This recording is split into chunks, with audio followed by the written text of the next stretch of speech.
shining light. Getting more out of life. Sharing time with friends. Feeling so strong. Hello, welcome to the House of Wellness. I'm Luke Darcy, here with my very good friend Joe Stanley. Good to see you, Joe. It's awesome as always to see you, Darce, especially as today we're covering some of my greatest loves: fashion, fitness, food and footy. I love it all. Well, it's fantastic to see the game and crowds back in stadiums across the country once more, Joe. That brings a smile to my face. And so does this. One of my favourite events of the AFL year is the Big Freeze at the MCG. We missed it last year, Joe, but it's back on, and we'll talk more about how everyone can take part in the annual fight against motor neuron disease a little bit later in the show. Plus, we look at the clothing revolution, urging everyone to say no to fast fashion. It's all about repairing and re-wearing, Darce. Yeah, good stuff. And mental fitness, it's a big one for us here on the House of Wellness.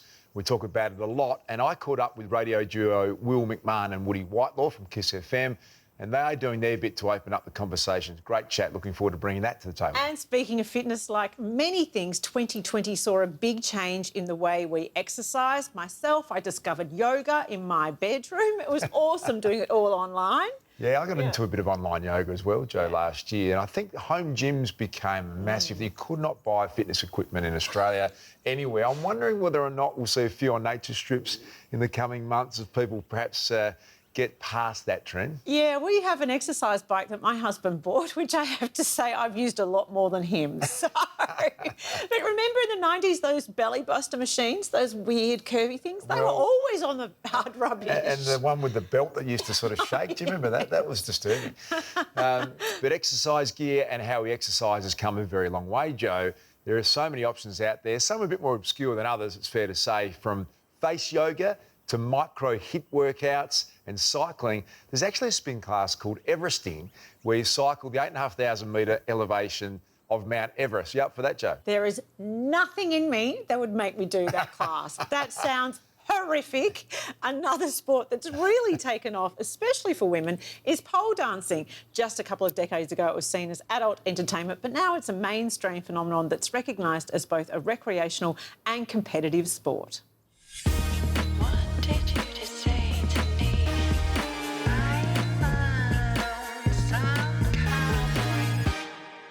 I knew nothing about pole dancing, so I did a little research. Turns out it actually dates back to the 12th century in India, where it was practiced by men before it made its way to the US as a circus act, and in a rather erotic way to attract more audiences to the show. Hi girls, welcome to Pole Divas. Remember, whatever happens in the pole room stays in the pole room. And the main thing is to have fun and empower the woman within.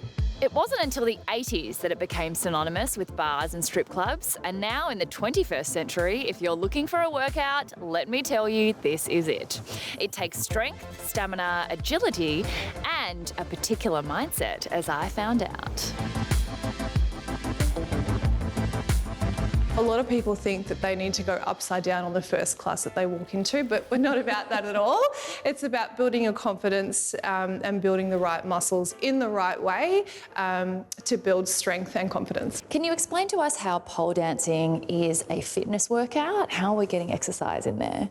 Believe it or not, but you could spend 1 hour in the gym and burn less calories in the gym than you would doing a pole dance class. Wow. Yeah.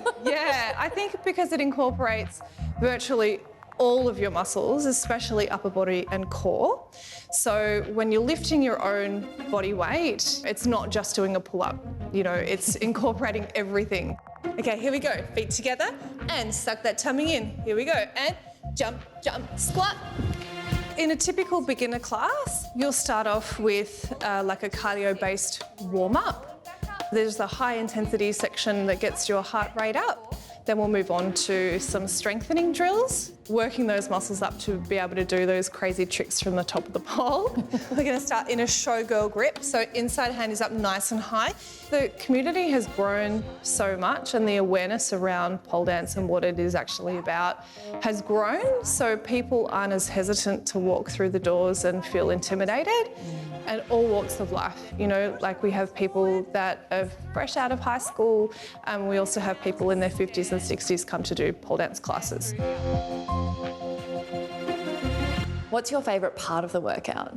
Doing the syllabus course and doing the tricks, it's just something that I never thought I would ever be doing, would ever be strong enough to do. Being a mother of 2 kids, you think your time has passed. I want you to engage that core, and I want those shoulders down like you're pulling the pole out of the roof. Okay, ready? Very good, and we can lift up and hook into your outside leg ballerina. Drop that leg back. That is amazing. Everybody is so friendly and everybody makes you feel safe. And all the girls are so supportive of each other. Inside, lifting up. I feel really confident and just like powerful, and you go in and think, I can't believe my body can do this. And you know, all these people have insecurities about their body and they're like, I can do this, look how amazing this is. So yeah, I always just leave with that little, woo, you know. Land and squat and booty up. Yay! Wow, how strong are those girls? The International Pole Dancing Championships give you a very good idea of the stamina and strength it takes to do those moves. In fact, I saw just recently Jennifer Lopez did an intensive training with a Cirque du Soleil performer for her role in the film Hustlers. Just amazing. Well, that's impressive, Joe, but not a patch on China's Dai Dali. Have you seen her? She's a grandmother who's in her mid-70s. She took up pole dancing when she was 65. No wonder she's become an internet sensation. You need to look her up. Oh, extraordinary. It just goes to show you're never too old to have a go at anything dance. Although for me, once I hit 70, I want to just have a lie down. Myself, I think. Sarah Davidson will be back later with another fitness regime that's taking off post-COVID. But up next, Bec Daniher joins us with all you need to know about this year's Big Freeze.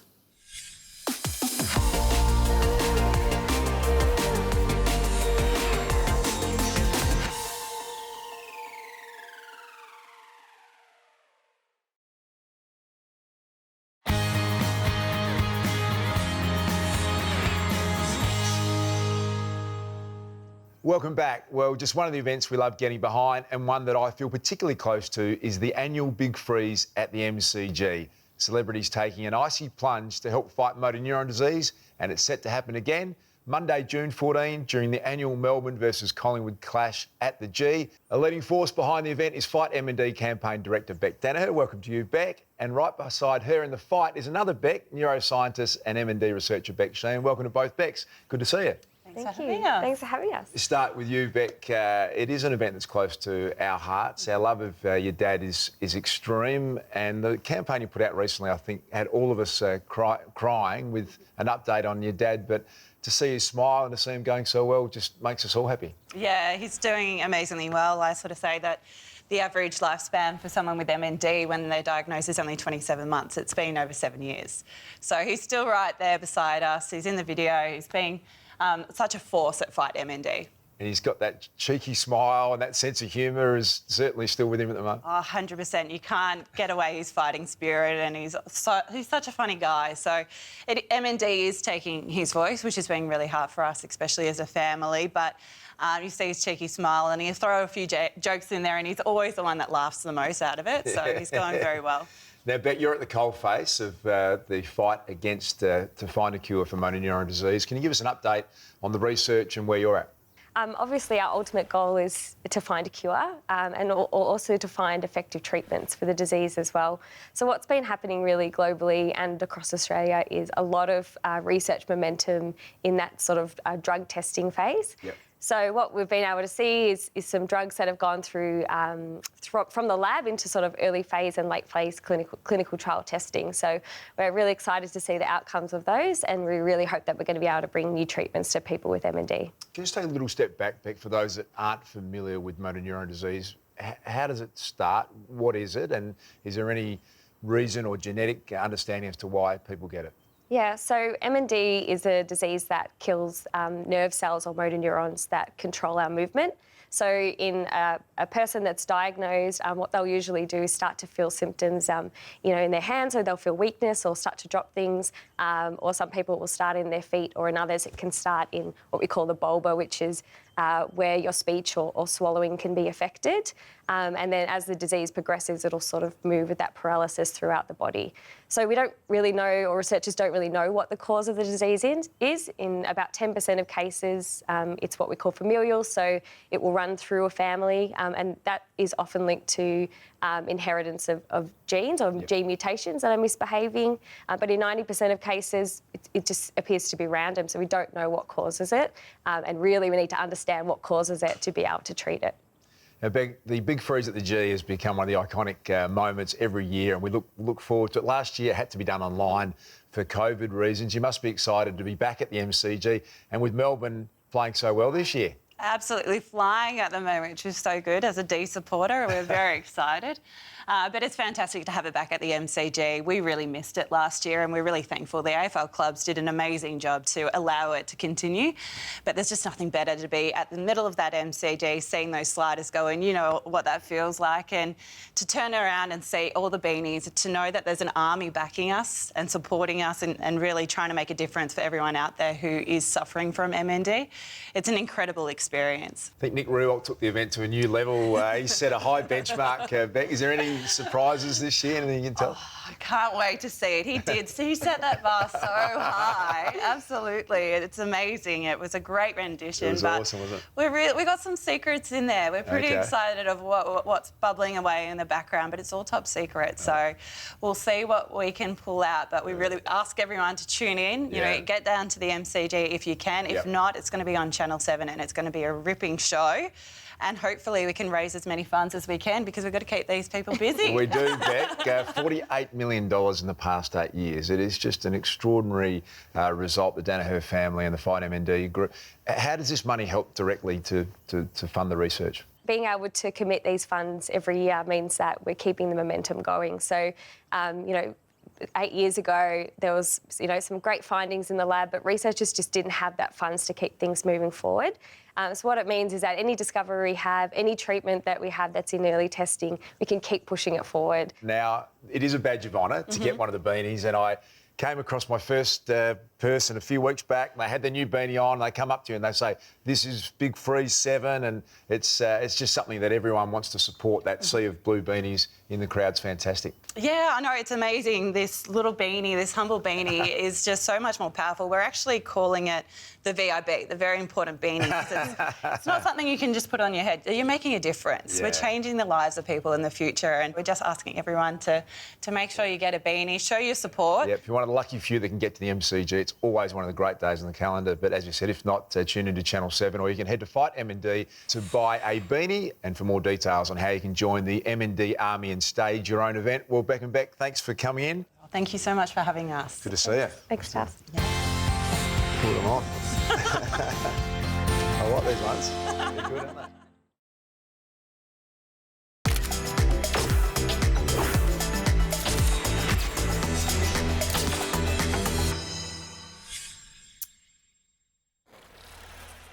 Have any idea where Polly is? I'm normally late, she's on time. Surprise! Hey, Luke! Hello. Hello. So I've given Polly the day off because I'm very much into all things beautifying, and look, it's 2021. Men overall are embracing different grooming techniques. Luke, they are, and of all days for you to join me, today is the perfect day. We are discussing men's hair removal. Oh. Yes, so it's fine to leave all the hair on your body. We have no issues with that.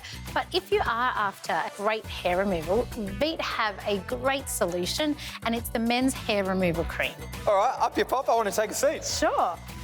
So a rule that I live by since entering the beauty world is beauty routines are not just for girls, they're for blokes too.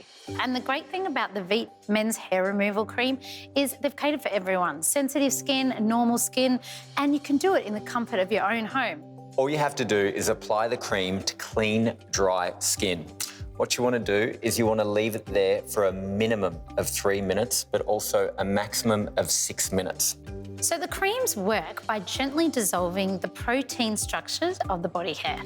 And Luke, don't forget, just to have in the back of your mind, do a little patch test, maybe the day before, to make sure you're all ready to go. So today I just used it on my arms, but you can use it on your back, your legs, your chest, and even under your arms.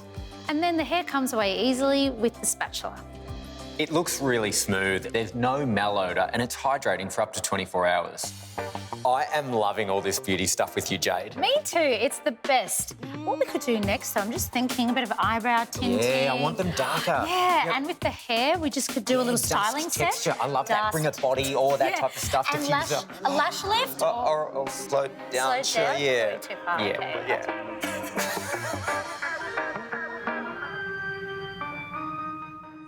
Heinzie and Jade there doing their bit to help men put their best faces forward. But now, from a clean shave to freshening up our wardrobes, there's a growing revolution happening in fashion, encouraging us all to save more garments and the planet by buying less clothes. Now, Das, I don't want to judge, but I get the But you're feeling... about to, eh? What are you going to say? I get the feeling that you're not much of a clothes shopper. What are you saying? I'm saying you didn't choose that. True, true. And I think you're right. Not my strong point, not my great passion, but you always feel a bit happier when you get something that fits well. And thanks to Bec for helping me out. She does a great job. You think a lot about food waste, but not so much about clothing, Joe, which is surprising given the average person only wears 40% of their clothes. It seems we're pretty quick to throw out anything that maybe is out of fashion or damaged in some way. Well, the fashion industry is one of the world's biggest polluters. There are tons and tons of clothing and fabric waste. And of the clothes donated to charity, it's estimated only about 15% are actually resold, which is why there's a move to steer away from global fast fashion and instead reuse and repair clothes in order to help the planet and end worker exploitation. You describe yourself as an obsessive keeper, which I absolutely love. Can you explain what you mean by that and why is it that you hold on to clothes? Well, I'm an obsessive keeper, but I don't want to give the impression of being a hoarder because that I am not. I don't keep irrationally. I keep very deliberately. Keeping has become a bit of a mantra for me. Because we are faced with the biggest throwaway society that I have ever seen or heard of. And I've made keeping a huge pleasure for me. It's a long conversation that includes giving work to people, it includes learning new things, it includes playing games. And that I do all, with my clothes. Explain the game that you play with yourself. Sometimes I will take a bunch of clothes, I will put them in a bag, in a pretty vintage bag, which is either under my bed or in the attic, and I will just forget about them for quite a long time. When I reopen this treasure box, everything feels new, everything feels different, everything will be restyled in a completely different way from when I first hid it. Your book, Loved Clothes Last, has so many wonderful tips on how to really care for our wardrobe and get the most out of our wardrobe. What are your non-negotiables? For me, the first non-negotiable is understanding why. And the book is a bit of a how-to mend, how to repair, how to do this. But most of all, it's a why-to. When we buy something, we don't want to just look for the size. We want to also buy something that fits with our principles. I do really think, though, that you have some fantastic practical tips that help us. I must say I love the notion of not doing the washing so much so that our clothes last longer. Can you explain to us exactly what washing does to our clothes? One example would be your average polyester yoga wear or camisole. So we know that when we wash polyester, we release millions of microfibers, which have been found from the bottom of the ocean to the top of Mount Everest. So to wash a polyester garment less is imperative. So to buy a garment that doesn't need to be washed frequently if we know it's polyester is also imperative. Merino wool, for instance, which is 100% better than any yoga, athleisure, acrylic thing you can wear, because merino wool respects your natural body temperature and gets rid of natural odors. So merino wool doesn't need to be washed so often. And trust me, however cheap the piece of fabric you've got, if you treat it exactly the same way as you would a designer piece, it will go a really long way. It's us that often treat cheap clothing like they were cheap clothing. So how do you feel about a big wardrobe clean out and donating to a charity shop? Well, it's a bit of a wide question in the sense that it very much depends on what those clothes are and in what conditions they were given. I mean, the point is that donating to charity implies that's a gift, so that's not dumping. So if you are bringing to charity stuff that is stained, broken, and that you really don't want anymore, no, that is a really terrible thing to do. Have it mended, wash it first, make sure that the charity really can sell it for as much money as they possibly make. That's your duty to the charity that you are donating to. So as the consumer, do we need to be more vigilant about the choices we're making? A massive opportunity for us. And what we can do as citizens is to slow down this exaggerated, excessive, inadequate rhythm of mass production. We can only slow it down if we very clearly say we want better quality in the products that we buy, and we absolutely demand better quality of life for the people who make them.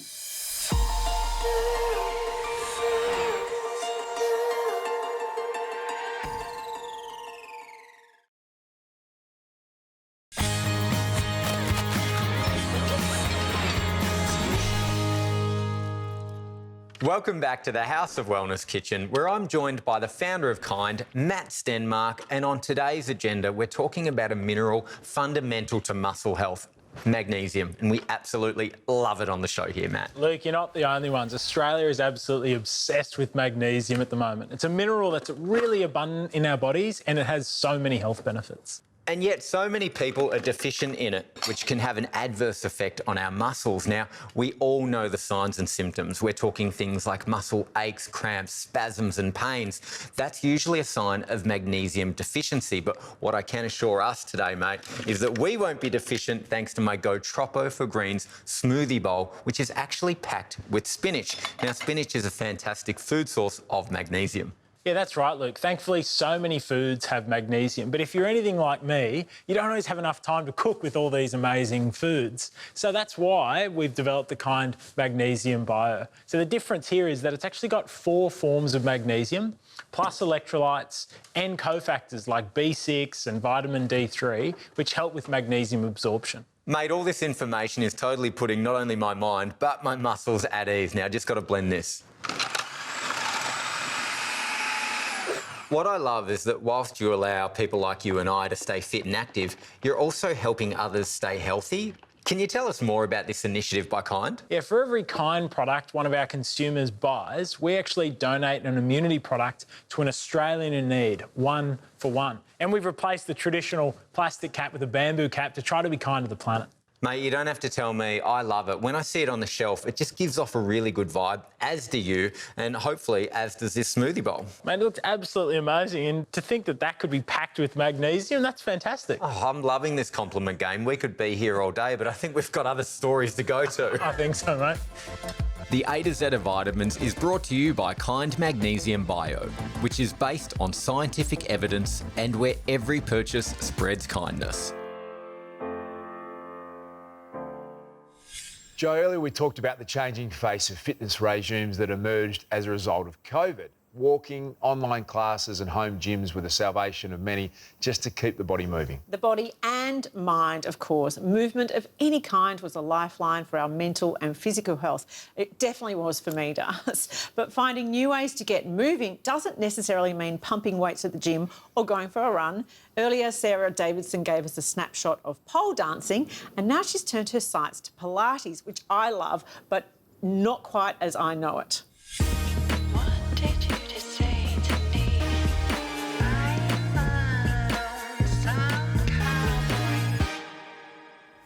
is something most of us have tried at least once in our life. But where did it come from? I did a little research. Nice, shoulders back, neck long. We're on that rower in 10, 9, I didn't say stop, 8. It all started 90 years ago with a frail young German boy who was determined not to let his chronic asthma and rheumatic fever define his life. Joseph Pilates became a circus performer and a boxer and worked in a hospital where he helped his patients who were unable to walk by attaching springs to their bed. Can you see where this is going? 2 and 1, 30 seconds all out. Nice. Now I can hear those rowers. I want them to swoosh, come on. He started his own body conditioning gym in the US that featured his famous spring bed. Dancers loved it. Their techniques improved, they recovered faster from injuries, and Joseph Pilates had a hit on his hands. And now here we are, almost a century later, and so is Pilates in all of its forms. What exactly is a row former? Sounds a little bit intimidating. Tell us what it is.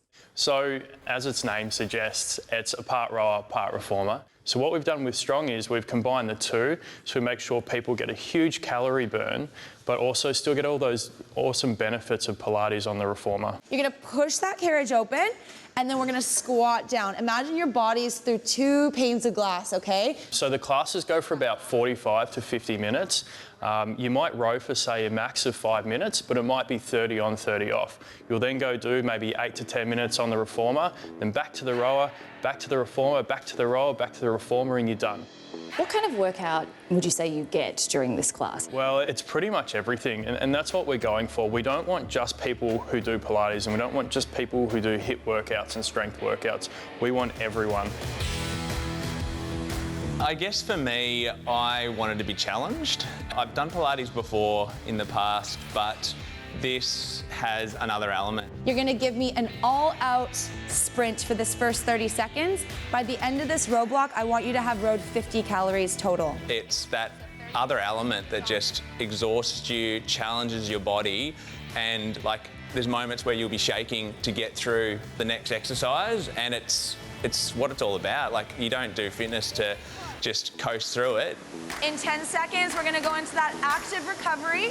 And I actually do this class myself, absolutely love it, but I can't move at the end. It takes a little while, but then those endorphins come out. How do you feel at the end of a class? So depending on the session and depending on which variation of session you do, you leave with muscles that you've discovered for the first time, but through the day you just feel more energised than ever. But you don't get the lasting pain that I used to get from other exercises or other different fitness areas. Flutter kick those legs, squeeze those shoulder blades together, last 10. I like to see how high my heart rate gets on the rower, and then it's testing your strength at the Pilates end to see how strong those legs really are. 2 and 1, relax. And how do you feel after you finish the classes? Happy that I survived because I was pretty nervous at the start.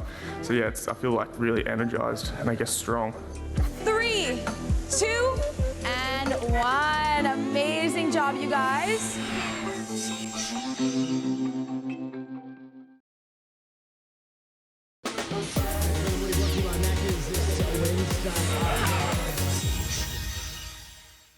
Welcome back. Well, Joe, I have to say, after 11 years of doing breakfast radio, I know you did 12 years. I can't tell you how much better I feel without the alarm getting up at 4:30. It's like you didn't realise how tired you were. And then when your life returns to a normal sleeping pattern, you're like, the clouds have parted and suddenly there's sunshine. It's amazing. No, you were right.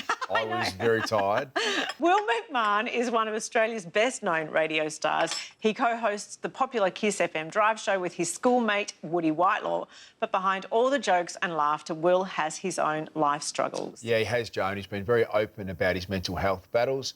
Now with the support of Gotcha for Life, Will and Woody have launched a new app that allows people to share their moods in a bid to lighten the load. Let's take a look. Are we all good? Yeah.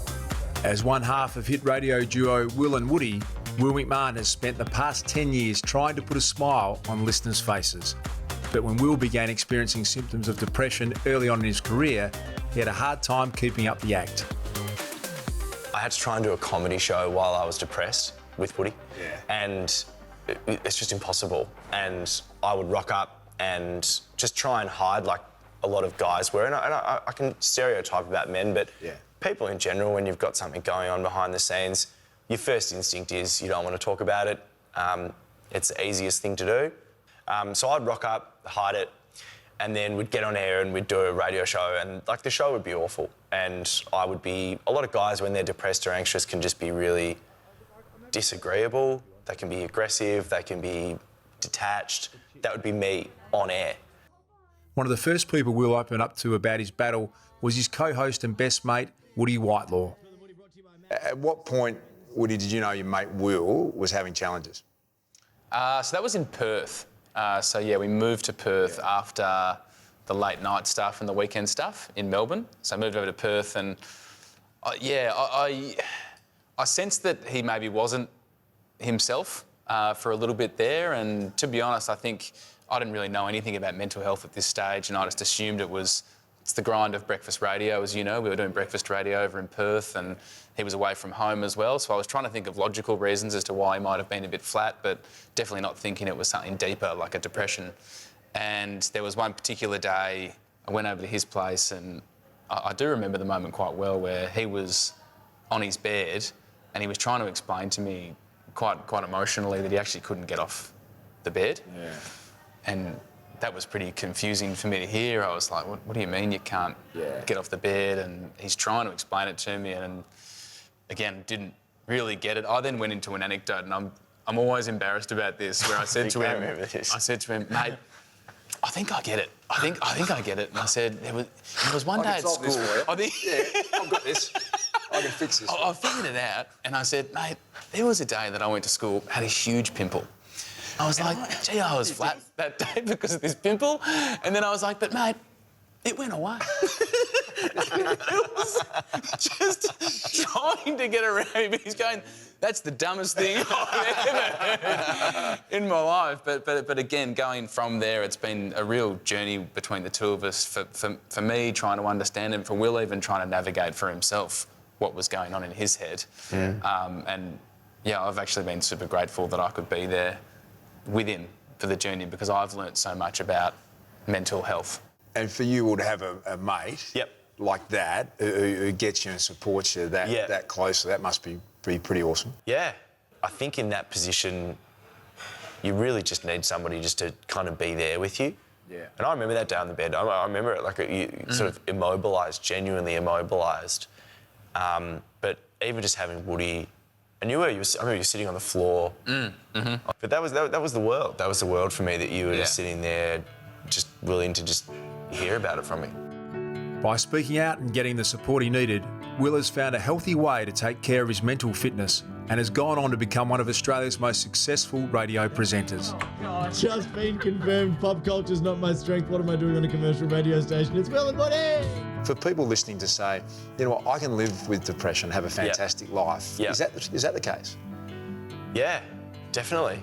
I think it's about, the first step is undeniably flagging it. And I would count myself as very lucky that we had this incident where we had radio, and I know this sounds ridiculous, but I couldn't hide what I was going through behind a photocopier or a screen or a piece of machinery that I was operating. Like, I actually had to...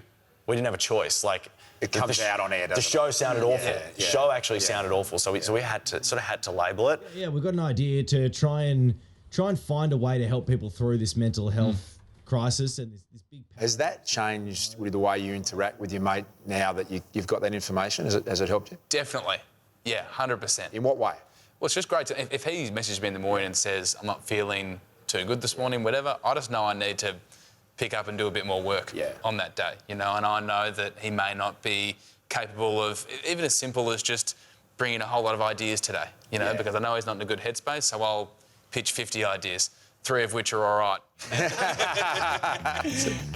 The daily support Will receives from Woody has proven so valuable, it's inspired Will to seek an easier way for people to open up to their mates. I was going to ask you a quick, have you ever been dumped over text message, Das? I haven't. No, I'm a bit older than you guys. Look at him. Look at him. Who's dumping Luke Darcy? Or rephrase the question, have you dumped anyone over text message? I'm showing my age here. No, that's okay. That's okay. Well, for anyone that has, or even I'll broaden it out slightly. For anyone that's sent a passive-aggressive email, it's a lot easier. It's not you're not written communication's not encumbered with all the emotion of speaking, and that in everyday life is often seen as a blight on that person because they haven't stepped up. They haven't engaged with the emotion. They haven't been brave enough. But I started thinking, well, surely we can use that to our advantage. Will took this concept and used it to develop a brand new app in conjunction with Gus Worland's Got You for Life Foundation called Share My Mood. Okay, so basically the way the app works is if you wake up and you're not feeling well, then you check in with yourself. It reminds you to check in.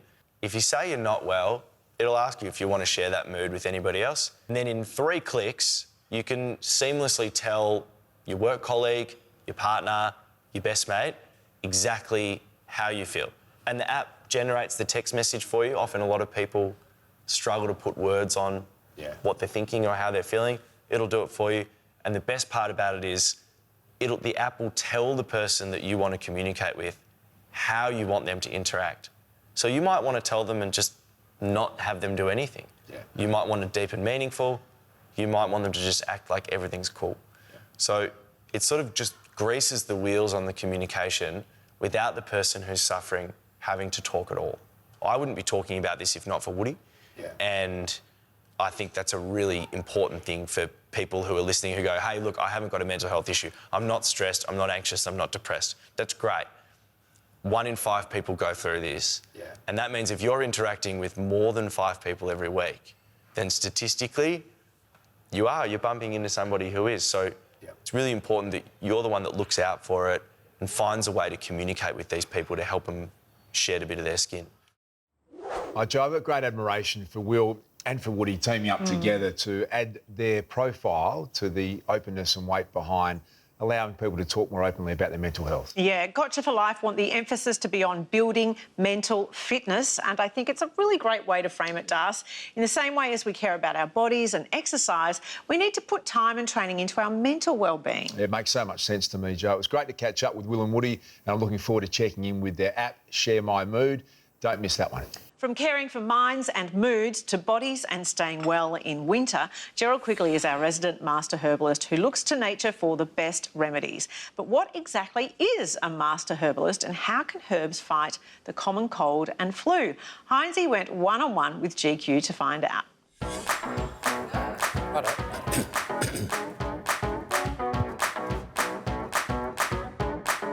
Surprise, Gerald. I am interviewing you, finally. Great to see you. You're interviewing me. Yeah, I thought I was interviewing an expert, to be honest. You are. Are you ready for the hard-hitting questions? Yes, I am. All right. Is your hair real?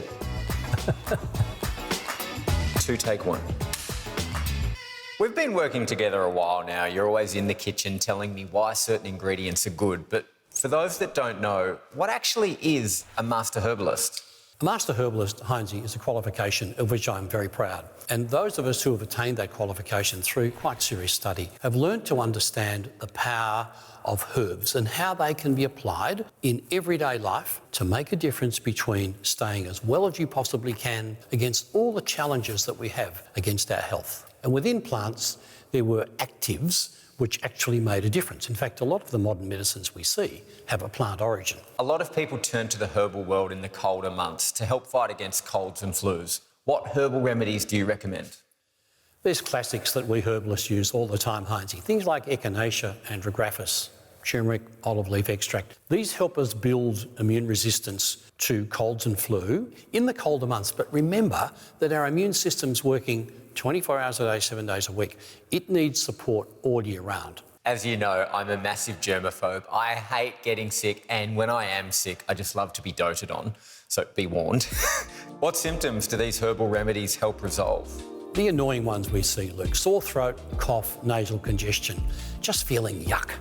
Now, the herbs are designed to help us lift our resistance to that infection. shorten the duration of the whole process, get better faster. What else helps alongside herbs to support our immune system? 2 important nutrients, Hansi, vitamin C and zinc. Now, they work in combination with herbs to help reduce the symptoms, the troubling symptoms of the common cold, and hasten our recovery. Now you're talking my language. You can actually get both of those from food. When it comes to vitamin C, my go-tos are things like citrus fruits, broccoli and capsicum. And if it's zinc you're after, go for things like seafood, meat or eggs. Well, you can use them in foods and you can use them in supplement form. That allows the herbs in a more concentrated form to be absorbed into your body, help your immune resistance work properly. Not magic, you need fluid, you need rest, you need sleep, you need to eat properly, all of those things, but it's part of the recovery package. We all know what it's like to feel unwell. And if you listen to your body carefully and work on it, you can prevent that pathway to illness very simply. Gerald, genuinely, thank you. Your answers are so important and people are really going to benefit from them. I can't believe I'm saying this, it's been a pleasure.